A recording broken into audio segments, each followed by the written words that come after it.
Hi guys, it's Alex, and today we are talking about decarbonization with Anne Wright. Anne, hi, and thank you for invitation. Hi, it's great to be here. And before we start our interview, for our social media followers, how would you like to introduce yourself?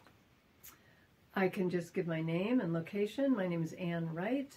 I live in Arlington, Massachusetts in the United States. And I'm 66 years old. I have 4 grown children. And I spent most of my professional life doing anti-poverty work with low-income youth, helping them succeed, registering to vote, understanding politics, and trying to build their political power, among other things. But then about 10 years ago, I switched to working mainly on climate change issues because I am very concerned. I think it's a huge threat to humanity, and I have 4 children in particular that I'm worried about, and I'm worried about their future. Yeah. And the future of all future generations, especially low-income people who don't have the wherewithal to decarbonize their homes, move to safer places, etc. Awesome. And tell me please about your organization, which is working towards accelerating electrification of buildings. A little bit about history of your organization and goals and strategies. Sure. I'll try to encapsulate it so I don't, because I could probably talk for 2 hours just about that one question. But the organization is the Building Electrification Accelerator, and we're focused on Massachusetts municipalities. We do right now have a very strong governor with a good administration. Governor Maura Healey has appointed a lot of very active climate scientists and administrators who are moving ahead programs. But still the state is moving slowly. And there's so much that people at the municipal level in cities and towns can and should do to just accelerate how that's going to work. And it's a pretty chaotic field. There are a lot of people working on it. There's no easy answer. So my organization so far is a network of municipal officials like sustainability directors or city councilors or select board members and we bring them to talk to each other and bring them resources, knowledge about, say, air source heat pumps, changing technology, different policies that might help them, different funding sources that they might be able to get and garner and bring to their locality. Awesome. Equitable decarbonization. What does it mean? Equitable? Yeah, that's a good question. Decarbonization is expensive. I know in our house we're middle income, but we've been slowly trying to decarbonize, for example, and it's expensive. Low-income people are not going to be able to do that. Affordable. They're not going to afford it. And many low-income people live in very leaky buildings or old buildings. Whereas even if you gave them heat pumps, if they pay for their own electricity, their bills are going to go up. Partly because electricity is very expensive in Massachusetts and New England, and partly because often those houses are not insulated well. And so you're pouring that expensive electrified heat out the window. So we need to think about them first, because there's a lot working against poor people or low-income people in our society in general. Housing is horribly expensive. we want to set things up so that we don't replicate that same injustice. The other thing that's happening is we are moving off the gas system.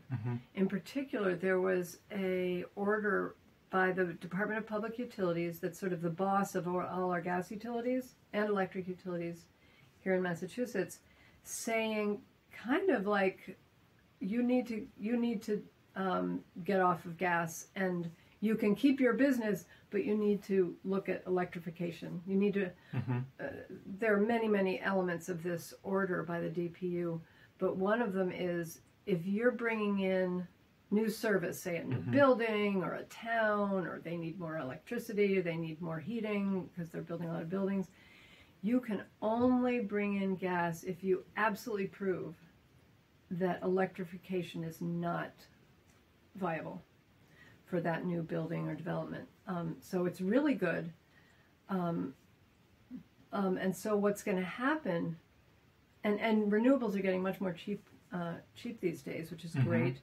But what's going to happen is that poor people are going to be the last to be left on a shrinking gas system. And so what are the gas companies going to do? They're going to raise their prices, so they can. They're going to have to cover all their expenses on fewer and fewer customers. Hopefully, the state will make that illegal. But we also need to plan for electrification, for systems. Say neighborhoods in Arlington, in my town. If we're going to say electrify, say, a little neighborhood with geothermal.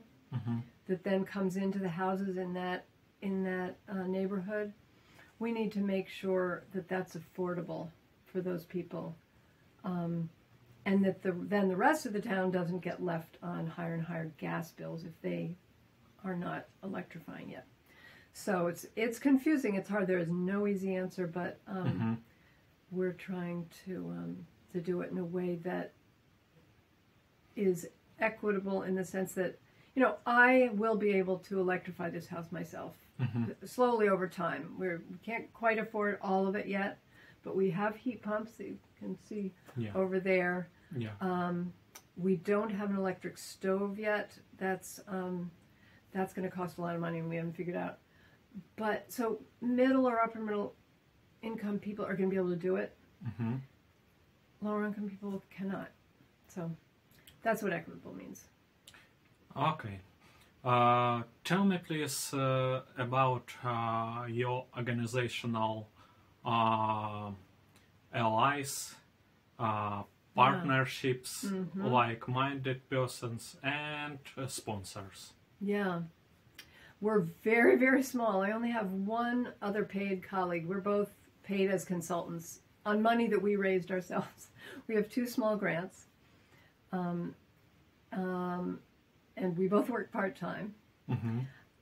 But we have a lot of people that follow us. We clearly figured out somehow that this was a niche that needed filling. People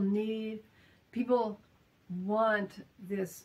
They want our buildings to be electrified. They see this as a huge need. Oh, and by the way, I should say that there are a couple of reasons that building electrification is really important and that we dove into this. 80% of the buildings that will exist in 2050, by which time we need to be totally off of fossil fuels, exist already. So we need to look at the existing buildings and figure out how we're going to retrofit them. New buildings, that's fairly easy because it's not that expensive. It's not more expensive to build an electrified house. It is pretty expensive to retrofit, so we're focusing on the retrofits. Which actions exactly state of Massachusetts takes together with you? Good question. Not too many. My colleague and I did have a meeting with the head of the Executive Office of Energy and Environmental Affairs, who is definitely an ally, and she's thinking along the lines, and 2 of her staff people. We had a meeting in early December with them. One of their goals, and I think they will do this, but it's going to take a while. Big state bureaucracies just move slowly. I mean, yeah, we move slowly too, but they want to build what they're calling a clearinghouse, where just any resident can go and say, okay, I want to decarbonize my house or my apartment. Help me. Because right now the system is so confusing. We have Mass Save, our energy efficiency program. You have to put in multiple calls. You have to find your own contractor. You don't know who to trust. You don't know where the funding is going to come from if you're low income, or even if you're higher income. How can I get the rebates? It's very confusing, and they want to create a clearinghouse, and we've lobbied for this. So hopefully that really makes it kind of a one-stop shop, easy. You don't have to sweat. If you're super busy, you have kids at home, 2 jobs, this is still going to be possible for you. That one-stop shop, that clearinghouse will help you. So I'm hoping they really get going on doing that. I think they're going to, and we want to help them do that. Yeah. And that's one example. How many buildings have to be decarbonized, and how many buildings are already upgraded for decarbonization in Boston? You mean Boston or Massachusetts? I don't know Boston, but throughout the state of Massachusetts, over 1 million. Over 1 million. So even the previous governor, Charlie Baker, did put out a plan. He never executed it, but that we would decarbonize or install heat pumps in 100,000 houses. This was back in 2020. 100,000 houses per year for a decade.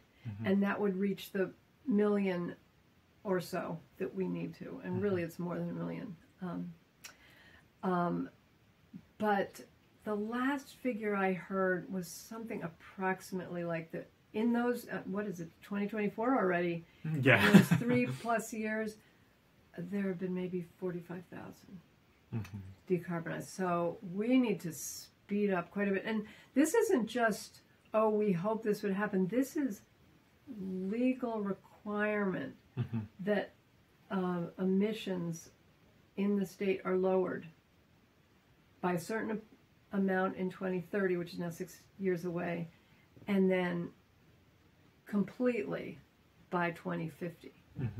So we have a lot of work to do. It's humbling to think about it. Okay. Great. Which buildings have to have first priority in decarbonization? Schools, hospitals, or residential houses? Or municipal buildings. I mean, really, we need to do all of them. Everything's important, because really the important thing is to get off fossil fuels. That's what is raising the temperature. That is what's causing global warming and climate change, and the scary weather and bad air quality, etc. So whichever will reduce that fastest, but all of them contribute. One thing I'll say is that schools, there are a lot of schools that just routinely have to get rebuilt. They're built 50 years ago, they're kind of crumbling, and that's a very exciting prospect. We don't focus too much on schools because there's another organization that does, and there's a lot of very good tax credits and rebates coming from the Biden administration's Inflation Reduction Act that they can take advantage of. A lot of people don't know about it, so we're trying, whenever we hear about something, a new ruling on one of the tax credits or whatever, or some of the money being rolled out, we try to advertise that. Yeah, please tell which tax discounts and refunds are available for individual entrepreneurs and entities who support electrification and decarbonization. Yeah, I can't say too many. I mean, there are a lot of them. So there's a certain tax credit for schools and municipal buildings, for example. And they're working toward getting it so that you get it ahead of time, like credited, as opposed to you have to pay 100% of the bill, and then maybe 3 years down the road, you get, $500,000 back or whatever, or $1 million back. Because, and this is another element of equitable work, especially low-income towns will not be able to afford that. So you want to have those rebates at the point of sale. There are a bunch of other good ones. I just bought my first electric vehicle, and it was given a discount because the parts are manufactured in the United States. It's a Chevy Bolt. And, okay, I did have to pay $30,000 up front, which I had been saving. I had an 11-year-old car, and I'd been saving, bit by bit. So I did have that money, but we are going to get a $7,500 tax credit. So they'll take $7,500 off our taxes this year and next year. You can take it 2 years in a row, or even more. And I just got a check in the mail from the state for $3,500. So that car is costing me, a pretty solid car that I love so far, and should last me a decade. Cost me $19,000. Wow. That's amazing. Yeah. It's still a lot of money. I mean, a lot of people have to buy a really, really low budget car because, but if you can afford that, so that's one rebate that I think will really help. That's not about buildings, of course. In terms of buildings, there is a up to, I think it's $4,000 rebate for heat pumps if you completely turn off your fossil fuel system. I think if you're, and that's for anybody, if you're very low income, I think you can get $8,000 off and free weatherization. Because as I said, you want to weatherize your house before you put heat pumps in, because electricity is expensive and you don't want to be sending it outside. You want your house nice and tight. So those are good rebates. There's more for electric hot water heaters, heat pump hot water heaters, solar hot water heaters, solar panels. There's electric stoves, e-bikes.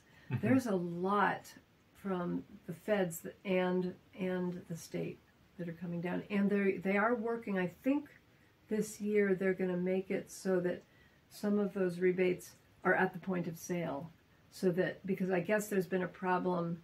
I didn't have it with my EV car, but there's been a problem where people buy something and are promised, say, $2,000 back, and they have to wait months. And most people can't wait months for that. Yeah. They're not. So that's an example. Yeah, great example. Thanks. So how to attract and involve more people in decarbonization projects, and how can someone to contact you and to your company? There are a couple of ways to answer that question. There are a lot of sort of media and communications companies and foundations that have done studies on what can motivate people. And the most recent I've heard is that scare tactics do not work. Because people just want to put their head in the sand and say, "Oh, the climate's not warming, and it'll be all right," or those people are lying. The climate's really not warming. But that social influence is the way to go. Oh, look, Anne has a cool new Chevy Volt. She loves it. Chevy Bolt. She loves it, and she seemed to get a really good rebate on it. Maybe I'll do that too. And I can see it's not a problem for her, and she's charging it fine, for example. And look, they have heat pumps. My gas furnace is about to die. Okay, it seems like that's a viable thing. So social influencing and making it normalizing electrification is very big. So just getting the word out there. And our town, Arlington, is doing that. We have a campaign called Electrify Arlington, and just there are community education forums and classes that teach you about it and start to normalize it. But then I do think there's a role for scare tactics, not exactly horrifying people, but another organization that I'm part of and that I do volunteer work for, and actually that got me into this work, is called Mothers Out Front. And it's mothers and other caretakers who are acting out of concern for future generations, in particular our children. And it was founded by two moms who found themselves weeping over, as they're talking to their kids or reading their 3-year-olds books about, the polar bears dying, or realizing my children could be in a lot of trouble. And it's a really great organization, and it's set up so that we tell stories and we bring people in by making it safe for them to air their fears and then empower them to do organizing and talking to other people about this and bringing them in to pressure their governments to change. Awesome. And how does future of electrification and decarbonization of Boston and state of Massachusetts look like? Yeah. This year in particular, Massachusetts is going to be receiving a lot of federal dollars and then distributing it and getting it out there. Like I was telling you, I met with the head of the Executive Office of Energy and Environment, and through structures such as that clearinghouse. That will go to municipalities as well as just individuals who come and say, okay, we have to rebuild our library. It's time to rebuild our library because it's crumbling, or the gas system in our libraries, or our town hall is dying. Okay, what money can you bring to me? And making that really easy. And just so speeding up all those rebuilds. The other thing that's a real standout opportunity, I think, is exploring geothermal, because that isn't building by building. Well, it is building by building, but it's done in a district way. It's there's something called neighborhood geothermal microdistricts. And that basically is you drill down maybe 50 or 100 feet, you get to the ambient temperature of the earth, you tap that and have water running through the pipes rather than dangerous gas, and then you run it around a neighborhood and have that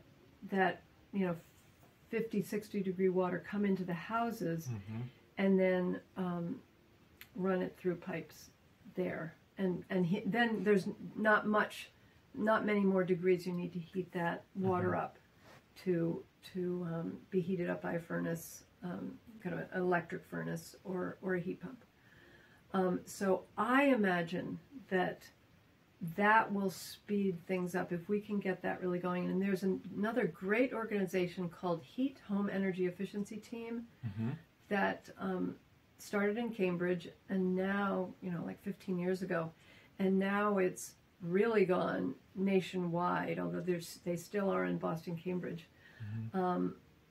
Started by two very, very smart women. One's a scientist, she's actually a writer, but she just got this bee in her bonnet about this technology, and they are spreading this all over and having pilots. There's a pilot project of a network geothermal in Framingham. There's one in Lowell, which I work with pretty intensively in the city of Lowell, and that is now working in some a lot of low income residents.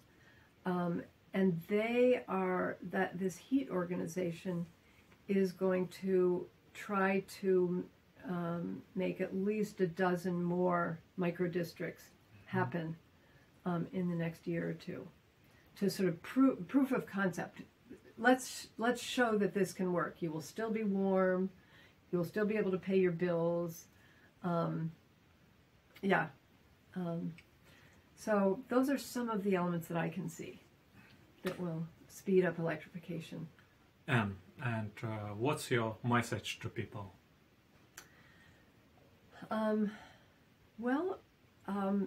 It's possible to do this.